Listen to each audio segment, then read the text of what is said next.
morning, students. How are you all? I hope you are all doing well. So today we are going to learn the third unit of history, that is unit 3, that is the impact of British rule in India. Okay, so as you all know, we had been finished the 2 units from history. Okay, so advent and next second topic is, and here, so the third is the impact of British rule in India. So let us learn which topic you are going to learn through this. So let's have a look. So we are going to learn in this chapter, that is administrative and judicial system, land revenue policies, and modern education and laws during British rule. So in this unit we are going to learn these 4 subtopics. So let us learn the introduction about this. So the introduction, the Britishers thought of exploiting the situation to further the consolidation. They implemented divide and rule policy among the Indian rulers and slowly dominated all the rulers and subjugated them. In order to achieve complete domination in India, they employed war and negotiation methods clearly. Next, India was divided of one nation concept and was scattered in the various kingdoms, So as we all know how our Indian rulers works. So here the British integrate the whole of India under one administrative and political structure. Education, judiciary, land, taxes, trade and agriculture, and other various areas of activities were regulate under various laws and administrative system. Then now let's have a look on administrative and judicial system. So first, civil service. The system of appointing employees for the purpose of trade was done by the East India Company from the beginning. Employers made money, became corrupt, though illegal means. So, to control this, in 1773, the government of England implemented a regulating act in India. So, in 1773, the government of England has implemented the regulating act in India. So next, administrative and judiciary system, the civil service, how it started. Then Lord Cornwallis, so he played an important role through the civil service. In 1800 CE, Lord Cornwallis opened Fort William in Calcutta. Fort William College in 1800 CE, he was introduced. So here you can see the Fort William College in Calcutta for the benefit of people aspiring to join civil service.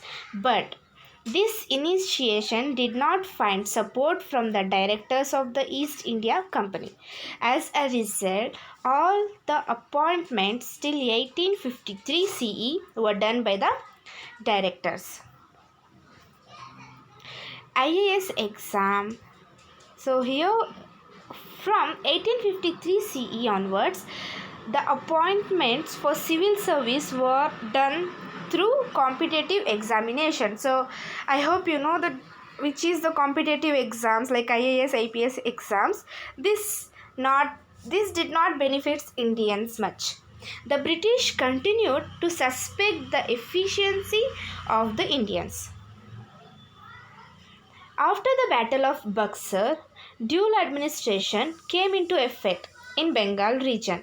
Under this, civil and judiciary were given to the Indian officials, so like Diwani rights. Later on, the British thought of bringing more centralized judicial system in India. With the implementation of this system, the British overtook the authority of the Mughals and established their supremacy in India. So, like that, like they are everything they are conquering through the education, law, and justice. What and all we need the British, we should ask and we should follow a British's rules. So here in 1770 through CE, types of courts were established by Warren Hastings in each district. So the next step what Britishers took, so they established a new courts so that in each district, so that they could get a justice, but our Indians won't get a proper justice on that time. So here a Diwani Adalat, like civil court. Okay, and then the second is Fauzdari Adalat, like criminal court. So this is two types of court were established by Warren Hastings. In these civil courts, Hindus were dispensed justice as per the Hindus' scriptures and the Muslims as per the Shariat. So as we all know, in India, Hindu and Muslims battles are going on, right? So like that, for the two courts, civil and criminal court, the Britishers has divided the different way of justice. For Hindus in a different way according to their Sanskrit or according to their Hindu scripts, and for the Muslims they have divided in another way according to the Shariat, how we have to give a justice. Okay, so then next, slowly the British legal procedures were introduced in the criminal court. So slowly the courts started building their review. Civil courts came under the administration of European officers. So civil court, those used to sit in a court that's not be an Indian, that judge, lawyer, everyone should be an Britishers. So they have to learn and they have to go and ask about justice for ourselves. It's bad thing because we are Indians, so we are staying here, but Indians only doesn't have the right to choose either it's right or wrong, because there are two courts. In that two courts only Britishers using, and Britishers used to rule, and they what and all they will say we have to listen. So here the Europeans came as an officer. So that is the administrative and judiciary system. Now come to political system. Policy system. So here Lord Cornwallis implemented the efficient policy system in India for the first time. So the Lord Cornwallis, he implemented the efficient policy system, the first policy system in India, and he created the new post of Superintendent of Police, like SP, right? SP. He divided a district into many stations and put every station under a court wall. Okay. Similarly, he put every village under a care of Chowkidar. Okay, so care of Chowkidar. The court wall was made accountable for thefts, crimes and other law violating at village level. So here Kotwal, like a watchman, and Chowkidar. So he used to keep in every provinces there will be a Chowkidar and Kotwal. So whatever they are violating rules, if they are violating, if they are not accepting the rules, they have to go to the court and they have to do what and all the Britishers will say. Who? The Indians. The system of appointing British magistrates started in 1781 CE. The police officers were under the power of the magistrates. In 1861 CE, the police law was implemented. Indians were not appointed for the post of officers. So here Indian police. So while appointing the police, here the main thing is Indians only were not able you are not going to be appointed as an Indian police, because Britishers was going to be an police. So here, then next, in 1902 CE, the Police Commission Law allowed the appointment of suitable educational qualification for the post of police officers. In spite of all these measures, the discrimination against the Indians did not end.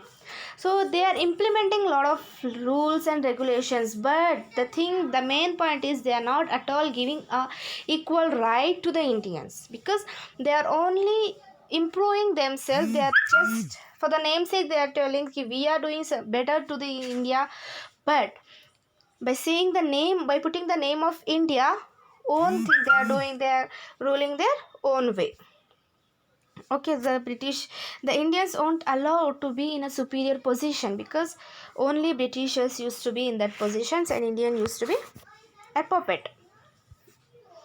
Then military system. What about the military system? Policy system, well, like how they have used their no Indian man can't be an police officer, and they doesn't have an equal right, nothing. Okay, so here let's look about the military system. The British appointed the Indians for the military and took the entire India under the control with the help of the military. The officers were against the British. So here they appointed everyone with the sake of military, and then the officers were against the British. The Indians could reach the rank of Subedar, like highest position, the highest post available to them. Most of the Indians were coolies, soldiers. Okay, most of the Indians, lot of Indians can be a Subedar, can be a highest position of education, but the Britishers doesn't allow them to be in that position. Only Indians will be a coolie or as soldiers. That also a big deal for them on that time. Okay, only Britishers used to stand, and they used to walk like this land is ours. The military system was redesigned according to the recommendation of Peel in 1873. Then let's have a look about the taxes. So from first only we are learning how the taxes they are implementing on Indians, and what and all the rules and regulations they have fought. So here let's look about the tax. Permanent zamindar system.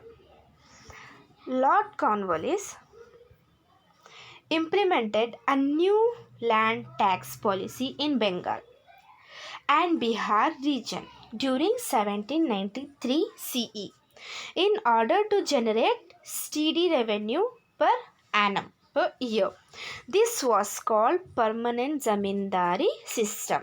So what is permanent zamindari system? It was implemented by a Lord Cornwallis. It was started by a Lord Cornwallis, and he said openly a new land tax policy in Bengal and Bihar during 1793 in order to generate steady revenue per annum. It's called permanent zamindari system.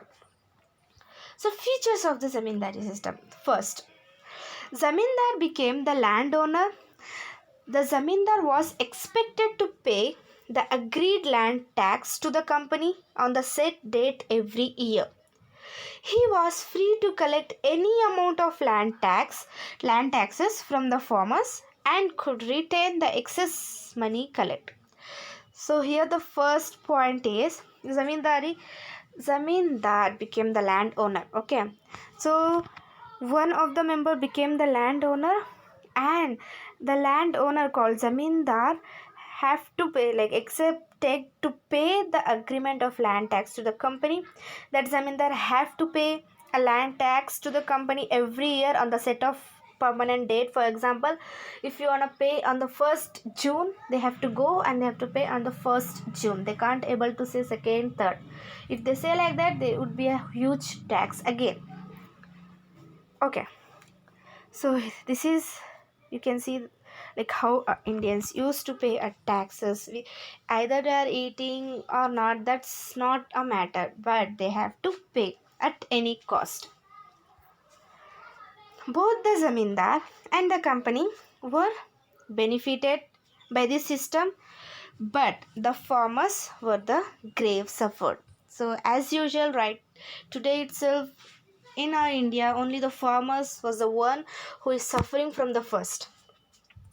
So during like zamindars used to go on the land, like he will say this, if that's his land, who will work on the land? Obviously the farmers. If the farmers work, so they have to give the sufficient tax to the zamindar.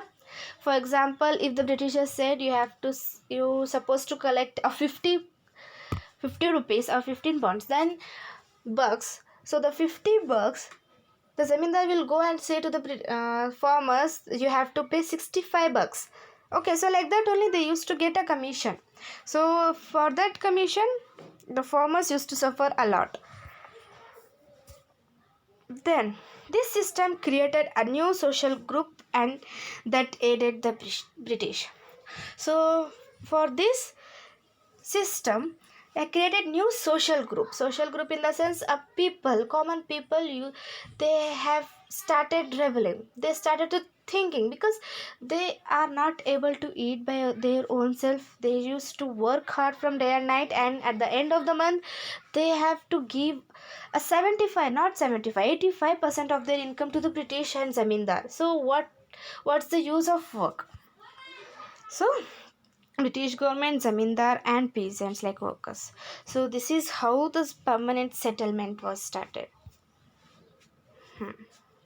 So then next, the farmers, the farming laborers suffered due to irregular working opportunities in the farming lands. They were exploited and had to lead a life of insecurity. This system was extended to Bihar, Odisha, Andhra and Varanasi regions later. Okay, so what happened here? Farmers, a laborer used to suffer, and a lot of farmers doesn't get a work. So they were exploited and they were beaten a lot. So they had to lead a life in of insecurity. Don't know when the Britishers will come and shoot them. Don't know what is going to be happen. And then this system was extended, and after that it was extended from Bihar to Odisha, Andhra and Varanasi region. Okay, so that's zamindari, and now comes to the Mahalwadi system. Mahal means taluk. Okay, so Aryabhatta and James Thomas implemented this system. Mahalwadi system was implemented by Aryabhatta and James Thomas.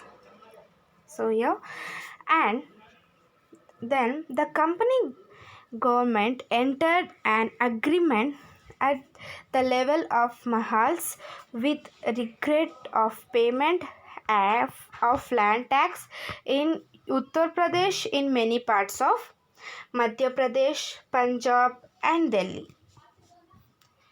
So mahal means, as we all know, taluk. Features of the mahal system. The big and small zamindars were part of this system. Okay. Second point, since the company officials fixed more land tax than expected production from the field. Oh. Third, the marginal farmers and agricultural laborers who were dependent on these zamindars also suffered due to this. So here the three main points. So the big and small zamindars were the part of the Mahalwadi system, and then next they had been implemented a huge tax, double tax on the farmers. Either they are working or not, that's not their cup of tea. They are not ready to listen that, but at the final they have to pay. The marginal farmer and agricultural labor who were dependent on the zamindar also suffer due to this. So those who are depressed person, those who are peasant like a farmers, so they doesn't have any right, so they are also going to be suffered. So this is a Mahalwadi system. So then the next is Rayquari system. The Rayquari system was first implemented in Barmahal region by Alexander Reed in 1792 CE.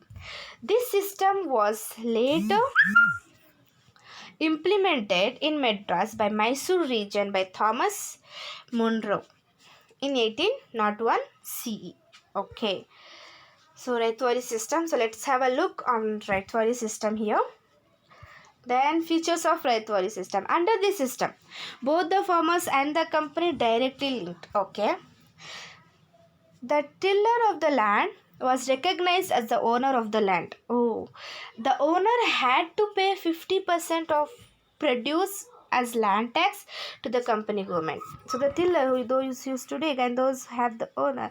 So that tiller of the land was recognized as the owner of the land. Okay, the farmers only, those who used to work hard. So that particular person was the owner of the land. But what's the use? They have to give 50% to the Britishers. No deal. Whatever you are going to do, you have to pay. The land tax had 30 years tenure. Okay. The tax could be revived after this tenures. So 30 years tenures they had been signed. So they have to pay every month without fail. Fourth, through the small farmers who were given land ownership, they were subjected to more suffering due to heavy land tax. Fifth point, the officials took punitive actions to collect land tax. Farmers had to borrow from the money lenders whenever the crops failed. If a farmer doesn't have, like, if they doesn't earn at least for 50%, they should go a money lender, they should borrow a money and they have to give the Britishers. That's not their problem. Then they had to sell their land whenever they failed to repay the loans. Though the company government claimed that the new system benefits the farmers, the irony was that more farmers had to lose their lands due to its implementations. So by this Rayquari system, what did they say? Through the Rayquari system, whatever the Britishers are doing for the sake of farmers, but the farmers doesn't know that they are losing their land one by one, because if they are not earning, that also they have to borrow from the landowners. Okay, money lenders they have to borrow and they have to give to the Britishers. If the money lender doesn't give, so they have to sell their land. Okay, so that's the Rayquari system. The impact of British land tax system.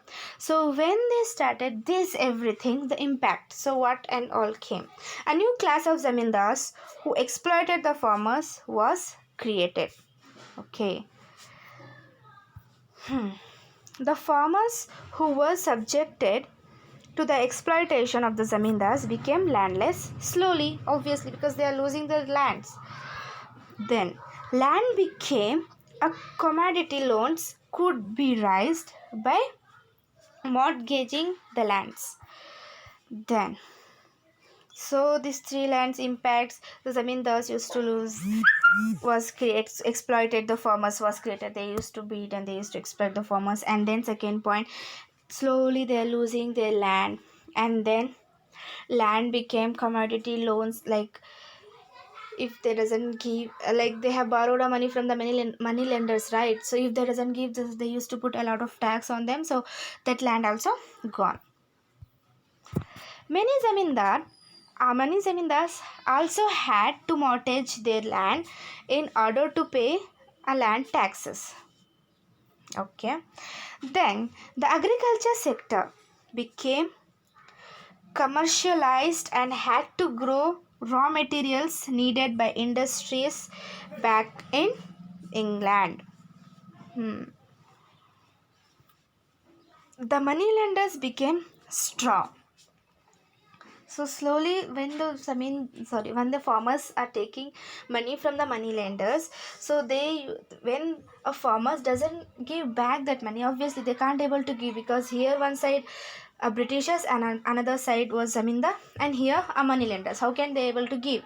So when they doesn't give, they used to implement a lot of tax on that particular loan, and in that also they can't able to pay. They used to take their land, their home, everything. So by this kind of activity, land money lenders became strong. The modern education system. So now, so zamindar system we have learned, right? We have learned about the policy system, and then before that we have learned about the tax, how they have implemented the tax, and then education, the highest post to whom they used to give, and everything was benefited for the only one particular group, that is britishers, none other than britishers. So zamindars also, like money lenders also, they are becoming powerful, but at the end the britishers doesn't leave them as well, so they will take money for them, from them also. But the thing is here, how they have played a role. So here we have understood, right? We have came up upon those types of systems like Rayquari systems, like that we have came. So that's the end of this today's video. So let's have a look, and then the modern education system I'm going to do in a next time. So today, the only thing you have to learn about these particular things, try to write these points, or if you can't able to write, try to make the important points and work on it. And I am telling again and again, you are supposed to send a mind map. I'm waiting for your mind maps. 1 or 2 students are sending. What about others? Okay, so till then, take care.